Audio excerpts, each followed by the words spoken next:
Hello YouTube. I think this is just going to be more of a story slash rant style video.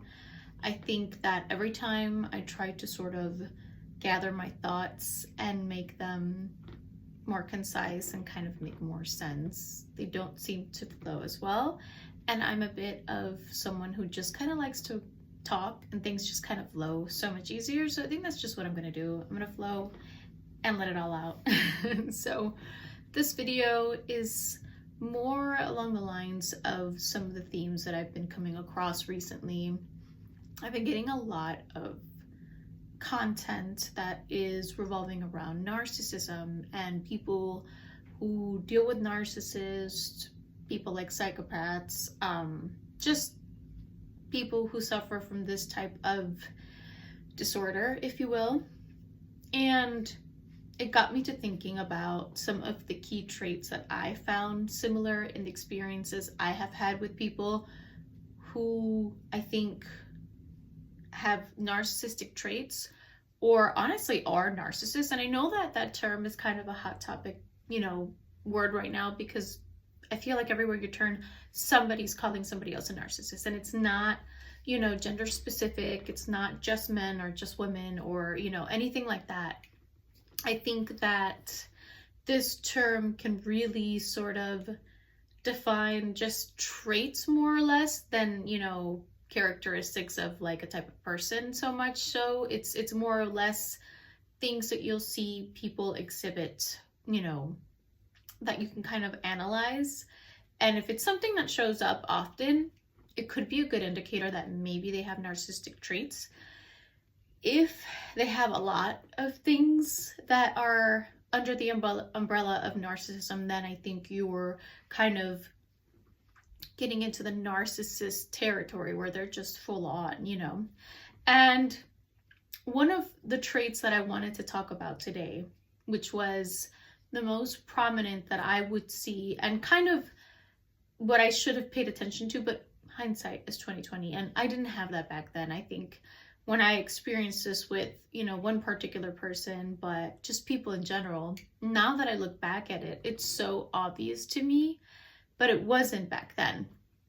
And I want to talk specifically about mirroring and chameleons when it comes to narcissism. So in my personal opinion, and again, I think this is just more or less me recounting my experience with this type of behavior, with someone exhibiting these types of behaviors, and what you can look out for, so that if you notice these things, you can start to make a mental note and say, I'm seeing this, and maybe then you'll kind of start to put together a lot more of that puzzle piece, and it makes more sense as to why this person is the way they are. Maybe that's the only thing they do. I'm not saying that they're going to be full blown, but maybe this is a good, indicator of where things could go. So mirroring and what I like to call chameleon. Chameleon is that lizard,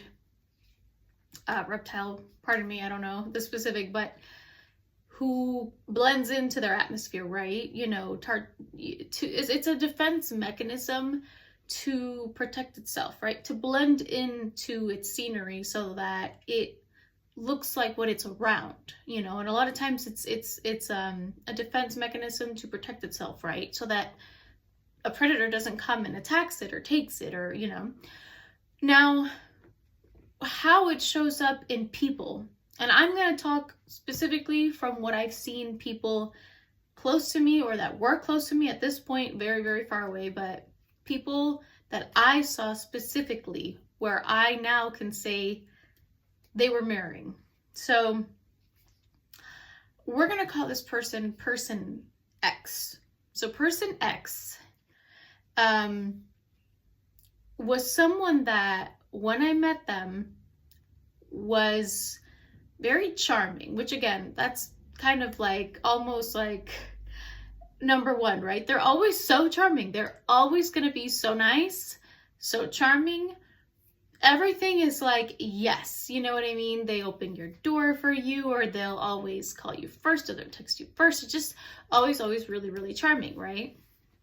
And person X was a specific type of way. Let's just say that I could describe that person in a few words, right? This is what they did, this is what they liked, and this is what they didn't like, and this is what they didn't do. So just to kind of give you a big, grand picture of person X. Now, what I failed to realize at the moment is that the reason why person X is so charming, and you may have a person X in your life that now you'll, after you hear what I have to say, you'll kind of start to say, you know what, my mom was a person X, or my, you know, myself even, you know, someone.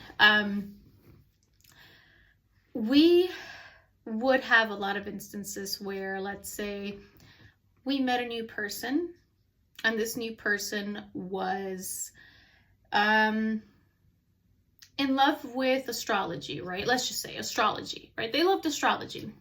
Person X has zero interest, has never explored it, has never expressed it, doesn't know anything about astrology. Well, as soon as we meet the new person and the person's ranting or raving about astrology and saying, I love astrology, you know, this is what I know, oh my goodness, person X suddenly becomes a fanatic of astrology, loves it, wants to talk about it, always wanted to do it. News to me, right? I've never in my life heard person X mention anything regarding astrology. Okay. If we talked to a group of people, let's say we talked to a group of people who were into snowboarding. Let's say this was like the clique at school that was the snowboarding clique. So just to give you an example, person X and I start talking to this group of snowboarders. So people who, they're known for snowboarding. Everyone there knows snowboarding. Everyone there loves it, lives it, right? Breathes it. It's tattooed on their forehead. Person X all of a sudden is also a snowboarder. Never snowboarded a day in their life. They've never expressed interest, nothing like that. All of a sudden, person X loves it, wants to know everything about it, wants to do it, has done it. Sometimes they'll even lie and say that they did it, even if they didn't. So essentially what mirroring is I meet you, I want you to like me, or I want, you know, you to feel comfortable, and you to lower your guard down, and you to feel like we're so much alike. So I start to adopt what you like. If you like the color pink, all of a sudden I like the color pink. If you love books, and I've never picked up a book in a day of my life, guess who's reading books now? Mirroring is essentially someone whose personality is either so dull, or just maybe they don't feel comfortable with who they really are, that they try to adopt other people's because they want to fit in and they want to be liked. And the thing about narcissists is that it's not who they are. It's not like you're in a relationship and you start to kind of mimic what the person likes. Like, for example, my fiance uses specific words that all of a sudden now I'm using. I never before would really speak that way, but it's just little quirks like that. That doesn't mean that my whole personality is like his. There's nothing wrong with, like, I start to do some of the things that my fiance likes because I want to, you know, spend time with him, and I want to, you know, just get along and have something in common. There's nothing wrong with finding a middle ground with somebody. There's a big difference between that and I'm literally going to be a mirror version of you. I'm going to do everything that you do, everything that you say. I'm going to be you mirrored back in person.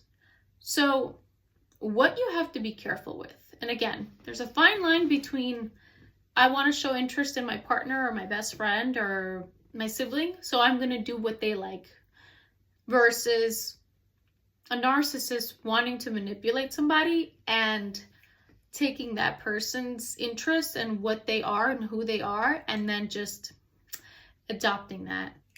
That personality is not real. It's not them. It's you.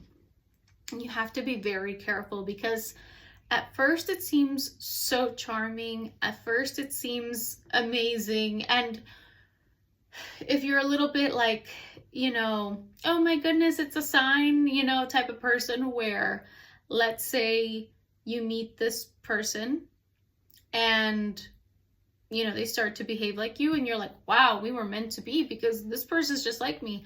You have to be very careful because there's a fine line between coincidences and where someone just happens to do similar things to you and someone's doing them to be like you so that you like them. And you have to be careful because it can be very dangerous. It can be a slippery slope. This person that I knew, person X, one of them at least, was like this and was very, very dangerous. I came to find out later, but the danger there is that they are not ever true to themselves and you never really know who they are, except for that they're like everybody else and yet like no one, They lack sort of their own true person. And it's hard to pinpoint, who they really are at their core because they're always just wanting to be liked and accepted by others, and mainly for manipulative, reasons. They're not trying to be liked and accepted by people because they want to fit into society and they just want to be liked and loved. They're trying to fit in because they want to sort of come in through like the back door and take it, and it's just not, it's not good. And it's a very, very, very common trait that you'll see in narcissists. There's so many things, like, again, coming in really hot at the beginning, very, very charming. It's amazing and I know that it feels good, but please, you have got to be careful when you talk to people, when you're making friends, when you're going on dates. These people can be your own family, so it's not someone that maybe you can get away from, but you just have to learn to notice these particular quirks and traits of theirs that really aren't quirks at all. They're manipulative methods that narcissists use to, control the people around them and to be able to kind of like, they sort of infiltrate, if you will, that's kind of the best way I can describe it. They're infiltrating you as a person or a group. So it's not real and you have to be careful. Just keep in mind that if you don't know who this person is truly and you realize that you're noticing them just mirroring people, it's something to watch out for. It may not be the most red flag, but start to analyze this person and see if they're showing other characteristics, which I'd love to get into other characteristics that I've noticed narcissists do, particularly some that I've experienced firsthand, so I can tell you that from personal experience, and maybe you will find that there's a lot in common. A lot of these traits they just share because it's just who they are, So anyway, that was just my little rant because I've been seeing so many videos on narcissism and I thought about my personal experience, especially with mirroring and people who don't have their own identity and have to adopt others. It's kind of scary. It's, sometimes it's hard to pick up on, but once you have the tools as far as knowledge, you'll be able to tell. And I hope this helps. Thank you.